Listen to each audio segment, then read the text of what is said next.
दोस्तों स्टडी 91 के YouTube channel में आप सभी का बहुत बहुत स्वागत है। और आज हम लोग हिंदी में बहुत ही बेहतरीन चैप्टर को पढ़ने वाले हैं। आज मैं आपको पढ़ाऊंगा हिंदी भाषा एवं बोलियों के बारे में।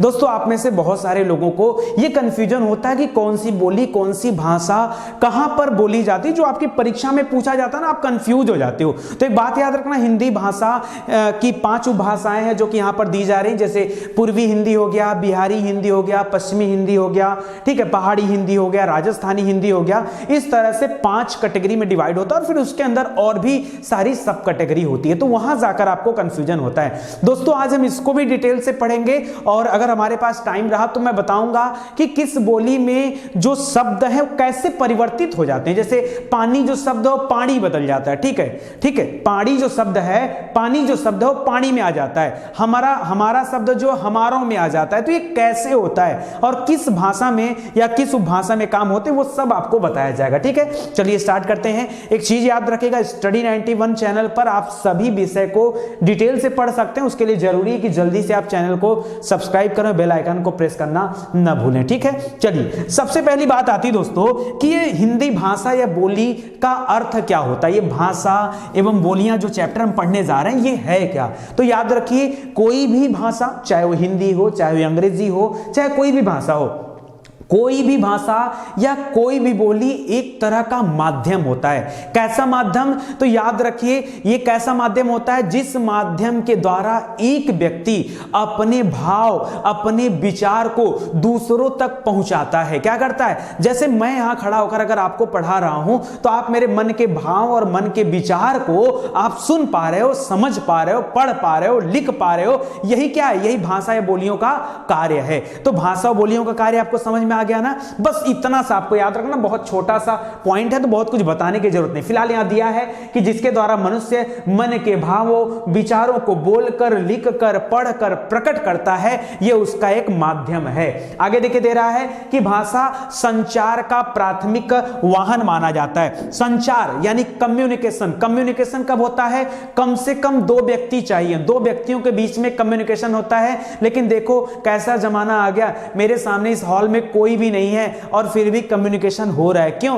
टेक्नोलॉजी के माध्यम से कम्युनिकेशन हो पा रहा है। ठीक है, तो याद रखिएगा, संचार का एक माध्यम है। माध्यम का, संचार का प्राथमिक माध्यम माना जाता है भाषा, क्योंकि बिना भाषा के आप समझ ही नहीं सकते। ठीक है, कोई बात आप समझ ही नहीं सकते। आप पशु पक्षियों की भाषा क्यों नहीं समझते हो? क्यों? क्योंकि आपको उनकी भाषा का अर्थ नहीं पता होता, इसलिए आप उनकी बातों को समझ नहीं पाते हो और ना ही रिप्लाई दे पाते हो। ठीक है, तो याद रखेगा, भाषा संचार का प्राथमिक वाहक माना जाता है।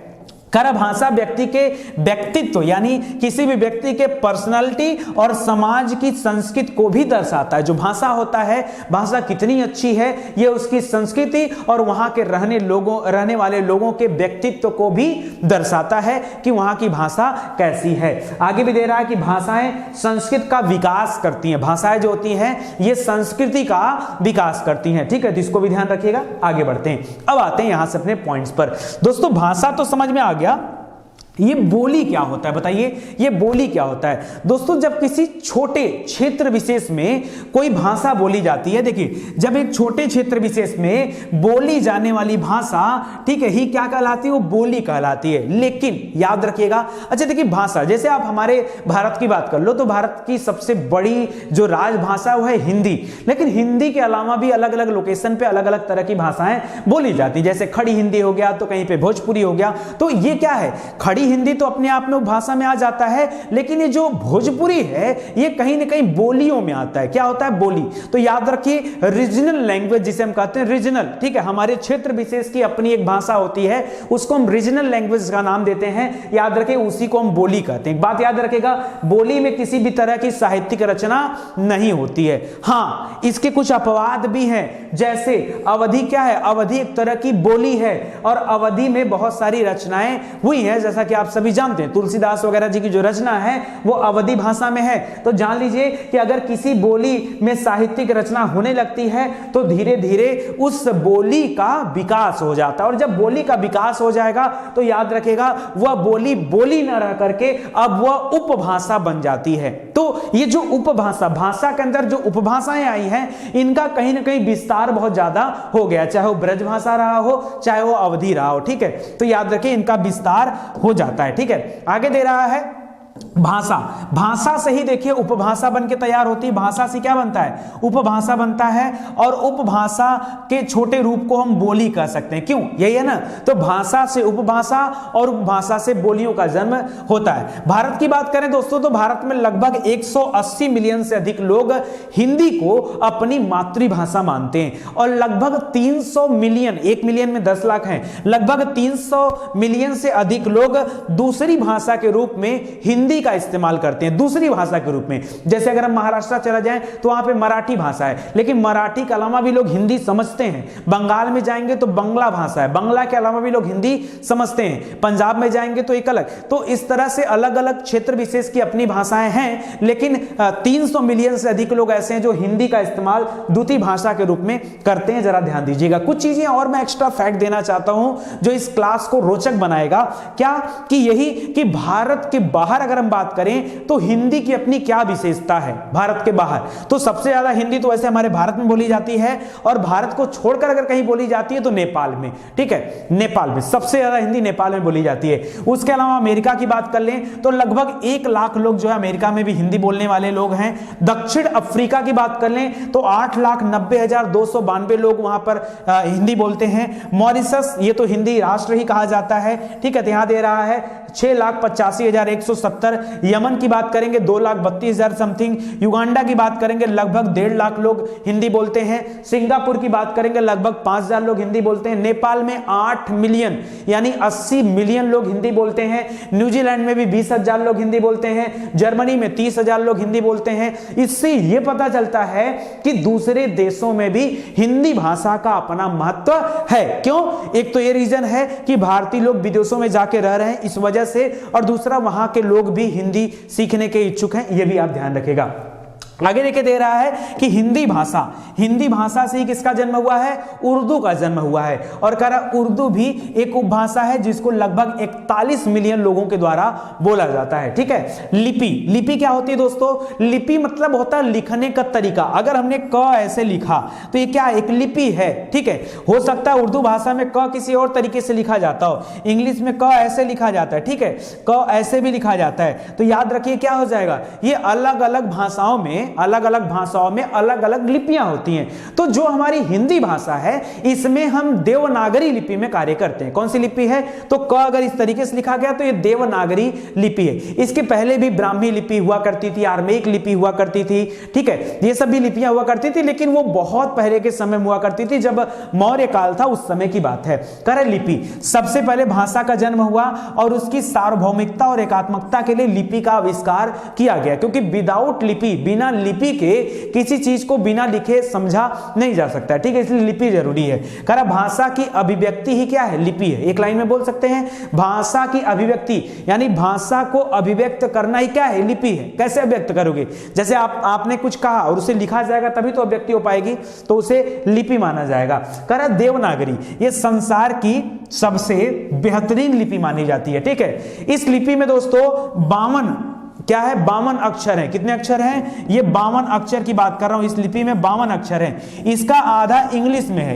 इंग्लिश में क्या है? इसके आधे 26 इंग्लिश में होते हैं और हिंदी में कितने हैं? 52। याद रखिए इन 52 में से 14 स्वर हैं और 38 व्यंजन हैं। स्वर और व्यंजनों के बारे में बहुत डिटेल में पढ़ाया हूं, शायद ही यूट्यूब पर किसी ने इस तरीके से पढ़ाया हो। ठीक है, मैं अहंकार में नहीं बता रहा हूं, मैं इसलिए बता रहा हूं कि आप जाइए और चीजों को देखिए, आपको खुद ब खुद पता चलेगा कि हाँ सर आपने जो कहा बिल्कुल सही कहा। ठीक है, तो याद रखेगा 14 स्वर हैं और 38 कुल व्यंजनों की संख्या, दोनों को मिला देंगे तो 52 होती है संख्या। ठीक है, ये देवनागरी लिपियों में कुल अक्षरों की संख्या मानी जाती है। जो हमारी वर्णमाला है उसमें कुल अक्षरों की संख्या है। आगे दे रहा है संस्कृत। याद रखेगा संस्कृत सबसे पहले दोस्तों आदि लैंग्वेज या आदि भाषा जिसे कहा जाता है, संस्कृत भाषा को कहा जाता है, क्योंकि अगर हम ऋग वैदिक काल की बात करें, हालांकि उसके पहले भी भाषाएं थी, क्योंकि हड़प्पा सभ्यता जो है ऋग वैदिक काल के पहले की सभ्यता मानी जाती है। ठीक है, क्योंकि हड़प्पा सभ्यता जो 2500 बीसी में आई है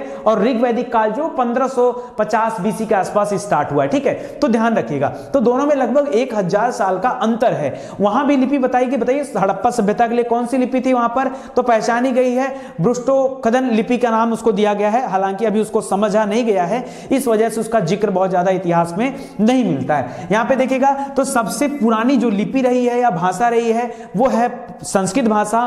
संस्कृत से ही निकल करके पाली भाषा आई। पाली भाषा में अपने उपदेश दिया था किसने, महात्मा बुद्ध ने। गौतम बुद्ध जी ने अपने जो भी उपदेश दिए हैं वो पाली भाषा में दिए हैं, क्योंकि उस समय जनमानस की भाषा क्या थी, पाली थी। और पाली के बाद क्या, प्राकृत।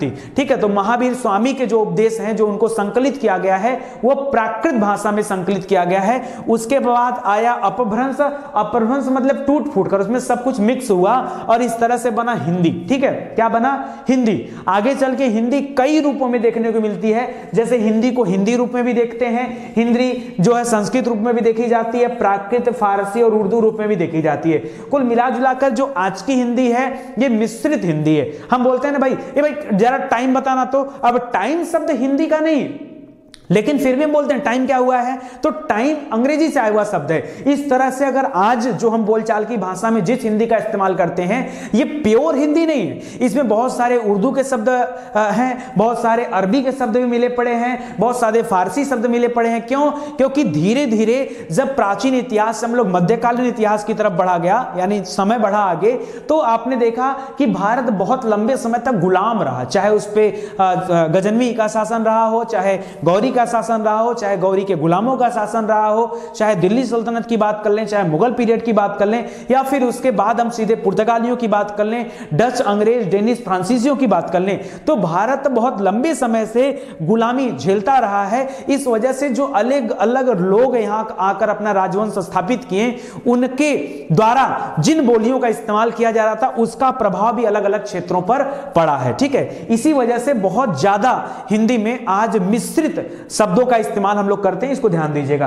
कह हिंदी प्राकृत तथा अपभ्रंश के माध्यम से संस्कृत की सीधी वंशज भी मानी जाती है। हम जब तत्सम तद्भव खेलते हैं तो उसमें मैं आपको बताता हूं कि कैसे तत्सम और कैसे तद्भव में पहचान किया जाता है। क्यों, तो वहां आप देखते हैं कि जो संस्कृत वाले खासकर शब्द होते हैं वो सीधे तत्सम के लिए माने जाते हैं, जैसे गृह हो गया, जैसे आम्र हो गया, है कि नहीं। तो याद रखिए यहां यह द्रविडियन, तुर्की, फारसी, अरबी, पुर्तगाली, अंग्रेजी द्वारा प्रभावित और समृद्ध भाषा भी है। ठीक है, आगे दे रहा है सर्वप्रथम एक अंग्रेज प्रशासनिक व्यक्ति थे, ठीक है, जिनका नाम क्या था, तो नाम दे रहा है जॉर्ज अब्राहम गियर्सन। वैसे आप जॉर्ज अब्राहम मत याद करिए, आप गियर्सन याद रखिए, बड़ा इंपॉर्टेंट है गियर्सन। ठीक है, गियर्सन जो व्यक्ति थे सबसे पहले इन्होंने वो हिंदी को उपभाषा के रूप में दर्शाया। कब, 1927 में। 1927 में इन्होंने सबसे पहले किताब लिखा, अ लिंग्विस्टिक सर्वे ऑफ इंडिया। क्या, अ लिंग्विस्टिक सर्वे ऑफ इंडिया। ये भारत की भाषा को लेकर के किताब लिखा गया, जिसमें सबसे पहले हिंदी के उपभाषा एवं बोलियों का वर्गीकरण किया गया। तो गियर्सन जी के द्वारा यह वर्गीकरण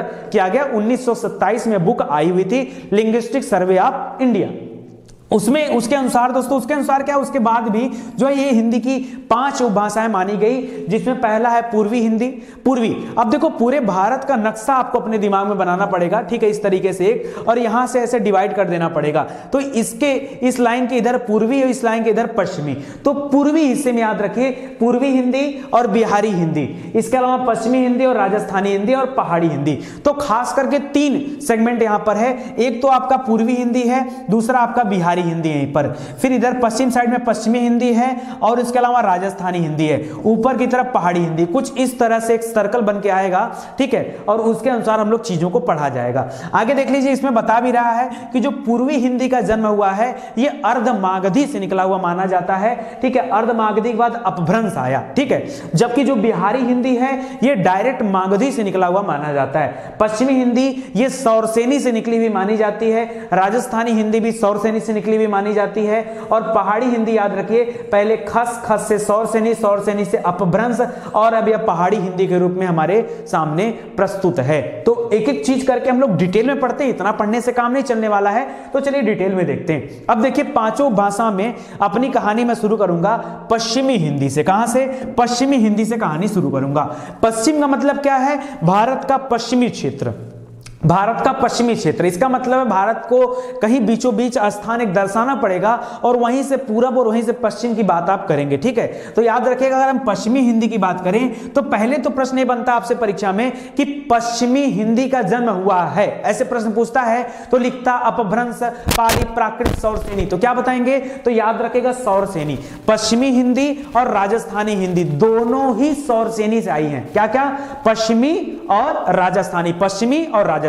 तो पश्चिम तो पश्चिम में है और राजस्थान भी पश्चिम में है, ठीक है। तो याद रखिए इसका तो सेम हो गया। बाकी बिहारी और पूर्वी हिंदी वो मागधी और अर्धमागधी अलग अलग है। बिहारी में मागधी है और पूर्वी में अर्धमागधी है, याद रखेगा। अब देखिए पश्चिमी हिंदी में बहुत सारी छोटी छोटी भाषाएं हैं, जैसे दे रहा खड़ी बोली, हम लोग बोलते हैं ना हिंदी खड़ी बोली।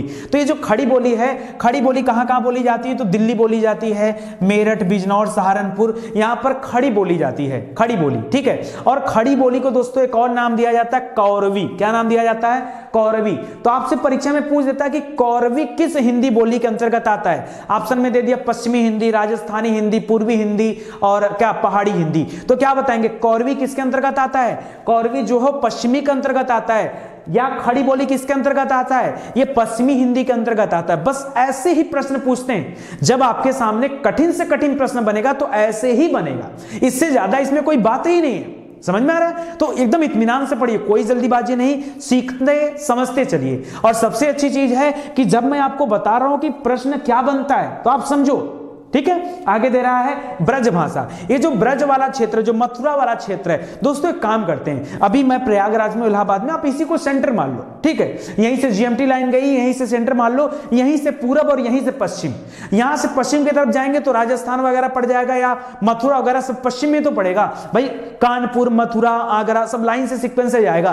तो याद रखिए जो ब्रज भाषा है ये मथुरा ब्रज के क्षेत्रों में बोली जाती है और आगरा वाले क्षेत्रों में बोली जाती है। ये भी कहां से आई है? ये पश्चिमी हिंदी का पार्ट है। किसका? पश्चिमी हिंदी का पार्ट है, याद रखिएगा पश्चिमी हिंदी। सौरसेनी से इसका जन्म हुआ है। कन्नौजी हिंदी, जो कन्नौज है, गंगा के तट पर कन्नौज है, कन्नौज को इत्र की नगरी कहा जाता है, ठीक है। तो याद रखिए कन्नौज में बोली जाती कन्नौजी।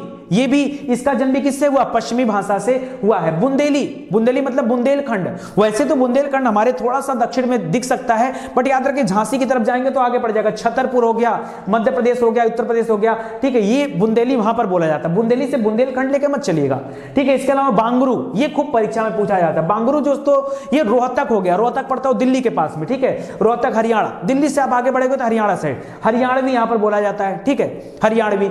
अभी आगे वाले वीडियो में मैं आपको बताऊंगा कि कहां पर किस तरह की बोली में शब्द परिवर्तन होता है, पहले आप ऐसे समझ लो। तो देखिए ये बहुत इंपॉर्टेंट है। अब यहां प्रश्न कैसे बनेगा सुनो, ऐसे पूछता है बांगरू किस हिंदी भाषा के अंतर्गत आती है, या हिंदी उपभाषा के अंतर्गत आती है बांगरू, बताइए, ये आपको बताना है। या हरियाणवी, तो पहली बात तो हरियाणवी को ही बांगरू कहा जाता है और ये पश्चिमी हिंदी के तहत आती है, क्योंकि दिल्ली क्या है भारत के, ये जीएमटी लाइन से पूरब में है कि पश्चिम में? पश्चिम में है ना, तो उत्तर क्या हो जाएगा? पश्चिमी हिंदी हो जाएगा। समझ में आ रहा है? तो याद रखिए खड़ी बोली, ब्रजभाषा, कन्नौजी, बुंदेली और क्या, और इसके अलावा लास्ट में बांगरू, ठीक है। ये इतनी है पांच, ये पांचों जो है पश्चिमी हिंदी में शामिल की जाती हैं। अब इसके साथ साथ हम आ जाते हैं सीधे राजस्थानी पे। क्यों? क्योंकि ये भी सौरसेनी से इसका जन्म माना जाता है।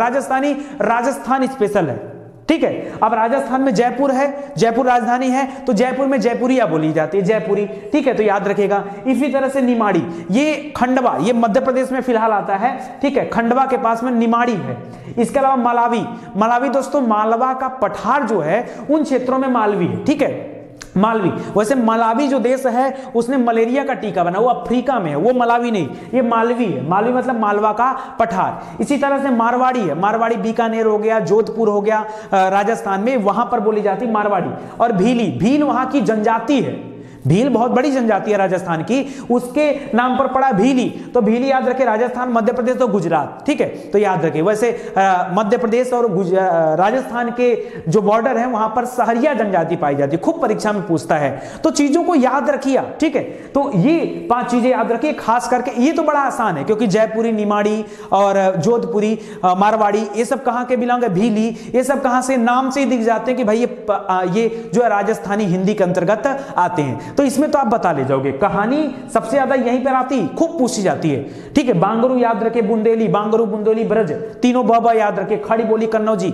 ठीक है। क ख ब ब क ख ब ब ब, क से कन्नौजी, ऐसे आजकल ये पहले कन्नौजी लगा दीजिए, फिर ख से खड़ी बोली, क से कन्नौजी, ख से खड़ी बोली, ब ब ब ब ब ब ब ब ब से ब्रजभाषा, ब से बांगरू, ब से बुंदेली, हो गया, ठीक है। तो ऐसे याद रख सकते हैं, इंपॉर्टेंट है, ये हो गया। आगे बढ़ते पूर्वी हिंदी। देखिए पूर्वी हिंदी जो है बड़ा कंफ्यूजन होता है लोगों को, जैसे पूछ दिया आपसे कि पूर्वी हिंदी कहां से ली गई है, ठीक है, तो बताइए कहां से, मतलब इनका जन्म कैसे हुआ, मागधी, अर्ध मागधी, ऐसे नाम दे दिया, सौरसेनी, तो क्या बताएंगे आप बताइए। पूर्वी हिंदी जो है ये अर्ध मागधी का हिस्सा है, जबकि जो बिहारी हिंदी है वो मागधी में है। नो कंफ्यूजन, कोई कंफ्यूजन नहीं, क्लियर कट याद रखिए, ठीक है। मागधी, मगध कहां पर है, बिहार में, तो मागधी बिहार, मागधी बिहार। मगध कहां पे था, मगध जो सबसे शक्तिशाली राज्य था, 16 महाजनपदों में मगध का उल्लेख हुआ करता था। कहां पे वर्णन मिलता, बौद्ध धर्म की किताब है अंगुत्तर निकाय, समझ रहे हैं, और जैन धर्म की बुक है, क्या नाम है, भगवती सूत्र, वहां वर्णन मिलता है। चीजों को एकदम मस्त होकर पढ़ाई करिए, जोड़ जोड़ कर पढ़ना सीखिए। तो बिहार में मगध है, मगध से मागधी, ठीक है, तो याद रखेगा मागधी जो है, ये जो बिहारी हिंदी है वो मागधी से जन्म हुआ है, जबकि अगर पूर्वी हिंदी की बात करें तो ये अर्ध मागधी और उसके अभ्रंश से पैदा हुई मानी जाती है, ठीक है। और पूर्वी हिंदी में याद रखिए पूरब की तरफ की बात करेंगे। अब देखिए हो गया अवधि यानी लखनऊ। हाँ, अगर आप जीएमटी की बात करेंगे तो लखनऊ हमारे पश्चिम साइड में पड़ता है, लेकिन आप थोड़ा सा सेंस बनाकर याद रखें, मैं तो एग्जांपल के लिए बताया ना, उसको रटिए मत, एकदम ठान के मत चलिए, जो चीजें ये भी बता रहा हूं भी समझ के चलिए। तो याद रखें अवधि, ठीक है, अवधि जो लखनऊ है, याद, जबकि ब्रज पश्चिम में आता है और लखनऊ पूर्वी हिंदी के क्षेत्र में आता है, ठीक है, इसको ध्यान रखिएगा। बघेली याद रखें, बुंदेली पश्चिम में आता है और बघेली पूर्वी में आता है। दोस्तों फिर से याद दिला रहा हूं, चलो फिर से याद करो। अगर मैं ब्रज की बात करूंगा, ठीक है, ब्रज की बात किया तो ब्रज दोस्तों याद रखिए पश्चिम में आता है, जबकि अगर मैं अवधि की बात किया तो अवधि पूर्वी में आती है। दोस्तों एक लाइन और यहां पर याद रखिएगा, इसके अलावा ब्रज के अलावा पश्चिमी में और कौन कौन आता है, याद रखिए बुंदेली, कौन सा, बुंदेली, बहुत इंपॉर्टेंट है बुंदेली, ठीक है, वो पश्चिमी में आता है। जबकि बघेली, ठीक है, बघेली ये कहां पर आता है, तो बघेली आता है ये रीवा वाले बेल्ट में बोला जाता है, रीवा मध्य प्रदेश पड़ता है, ठीक है। रीवा में सफेद शेर पाए जाते हैं, याद रखिएगा, ठीक है। तो ये सब इंपॉर्टेंट है, रीवा में पड़ता है, रीवा और थोड़ा बहुत उत्तर प्रदेश में भी बघेली वाला हिस्सा आता है, दक्षिणी उत्तर प्रदेश का हिस्सा, वहां पर बघेली, ठीक है, तो याद रखेगा। बाकी छत्तीसगढ़ी ये कहां पर, छत्तीसगढ़ रायपुर में, तो ये तो आपको सिंपली याद हो जाएगा, ठीक है। तो अवधि, बघेली और छत्तीसगढ़ी याद रखेगा। बिहारी हिंदी की बात करें तो इसका जन्म मागधी से हुआ है, और इसमें देखिए भोजपुरी, मागधी और मैथिली आता है। क्या क्या आता है, भोजपुरी, मागधी और मैथिली, ठीक है। तो भ प फ ब भ म, ब भ म, तो भ से भोजपुरी, म से मागधी और म से मगही, ठीक है। तो मगही पान बहुत फेमस है, कहां का, बिहार का, ठीक है। तो मगही याद रखें, मगही ये स्पेशली गया में बोला जाता है, गया, बोध गया, जहां पर भगवान बुद्ध को ज्ञान प्राप्त हुआ था। मैथिली दोस्तों ये दरभंगा में है, ठीक है। अभी हाल ही में एक मैथिली कवि थे विद्यापति, उनके नाम पर सबसे बड़ा एयरपोर्ट बनाया जा रहा है। कहां पर, एक एयरपोर्ट का नाम चेंज किया जा रहा है, कहां पर, याद रखें बिहार में, ठीक है, विद्यापति। और भोजपुरी में दे रहा है ये पूर्वी उत्तर प्रदेश यानी आजमगढ़, जौनपुर, गाजीपुर, बनारस और यहीं से फिर बिहार तक चले जाइए, ठीक है, वहां पर भोजपुरी बोला जाता है, ठीक है। तो याद रखेगा। भोजपुरी स्टार कौन है बताइए, बहुत सारे लोग हैं। तो चलिए आगे बढ़ते हैं, सीधे अपने टॉपिक पर आते हैं। पहाड़ी हिंदी, पहाड़ी हिंदी याद रखिए पहले खस था, खस, अब बड़ा इंपॉर्टेंट है, खस एकदम अलग आ गया, खस पहाड़ी हिंदी में, खस, फिर सौरसेनी, फिर अपभ्रंश। देखिए यहां भी सौरसेनी आई है, इसके पहले भी 2 जगह सौरसेनी आई, कहां कहां पर, पश्चिमी हिंदी में सौरसेनी आई, राजस्थानी हिंदी में सौरसेनी आई। क्यों, पश्चिमी और राजस्थानी और उसके साथ साथ फिर पहाड़ी में भी सौरसेनी, लेकिन सौरसेनी के पहले खस, सौरसेनी के पहले खस, तो याद रखेगा। अब जैसे कुल्लुई हुई, कुल्लुई क्या होता है, अरे कुल्लू मनाली का नाम सुना है, वही कुल्लू, कुल्लू से कुल्लुई, तो वहां पर कुल्लुई है, ये कुल्ली और मनाली के पास है। गढ़वाली, गढ़वाल, उत्तराखंड का गढ़वाल जिला, ठीक है। तो याद रखिएगा टिहरी गढ़वाल उत्तराखंड में है, वहां पर गढ़वाली। कुमायूनी, ये कुमायूं जो है, कुमायूं वाला क्षेत्र कहां पर, उत्तराखंड में, अल्मोड़ा, कुमायूनी, नैनीताल, ठीक है, वो कुमायूनी क्षेत्र में आता है। तो इसको याद रखिएगा दोस्तों। मैं सोच रहा हूं आज के लिए इतना ही, क्योंकि आगे की टॉपिक बहुत बड़ी है, ठीक है। तो मुझे पता है कि आप सभी को इतना ही चाहिए, और आगे के डेटा में देखिए मैंने बना कर रखा है, और ऐसे कम से कम 25-30 स्लाइड है। अगर आगे क्लास अभी मैं कंटिन्यू करता हूं और आराम से पढ़ा के चलता हूं तो मान के चलिए कम से कम अभी 40 मिनट अभी आपको और देना पड़ेगा। इस वजह से इस सीरीज का मैं एक अलग पार्ट लिखाऊंगा। देखिए यहां मैं समझाऊंगा कि कैसे विशेषताएं हैं, कैसे ए और अ कहां पर ए और ओ हो जाता है, ठीक है। जैसे सुनना सुनना में बदल जाता है, अरे सुनना जी सुनना, तो ये सुनना जो होता है ये सुनना में चला जाता है, ठीक है। इसी तरह से बड़ा को बड्डा बोलते हैं, बड्डा बड्डा, बड्डे बड्डे आम थे, बड्डे बड्डे आलू मैंने देखे, बड्डे बड्डे, ठीक है। तो बड़ा नहीं, बड़े बड़े आलू नहीं, बड्डे बड्डे, ठीक है। तो बड्डे बड्डे याद रखिए, ठीक है। इसी तरह से चढ़ा को चढ़ा बोलते हैं, चढ़ा, ठीक है, चढ़ा, अरे भाई ऊपर चढ़ा, चढ़ा ना, ठीक है, चढ़ा, तो याद रखिए चढ़ा नहीं चढ़ा। तो एक एक चीज आपको बताऊंगा कि कहां पर किस तरह के शब्दों का इस्तेमाल किया जाता है, और इसको हम लोग जो है कल देखेंगे फिर से। आज के लिए बस इतना ही। अगर आप चाहते हो कि डिटेल से हिंदी पढ़ना, तो मैंने बहुत सारे लेक्चर बना दिए हैं, कम से कम मुझे लगता है कि 45+ लेक्चर आपको हिंदी में दिया जा चुका है। आप जाके वहां पढ़िए, अपने एग्जाम की तैयारी करिए, निश्चित रूप से आपका एग्जाम निकलेगा। और इसके अलावा हमारी वेबसाइट पर विजिट करिए, इसका नाम है study91.co.in। वहां आपको free mock test practice set मिल जाएगा, जिसको पढ़कर आप फिर से अपनी तैयारी और ज्यादा मजबूत कर सकते हैं, ठीक है। चलिए आप सभी का धन्यवाद, मिलते हैं अगले लेक्चर में, तब तक के लिए जय हिंद, जय भारत।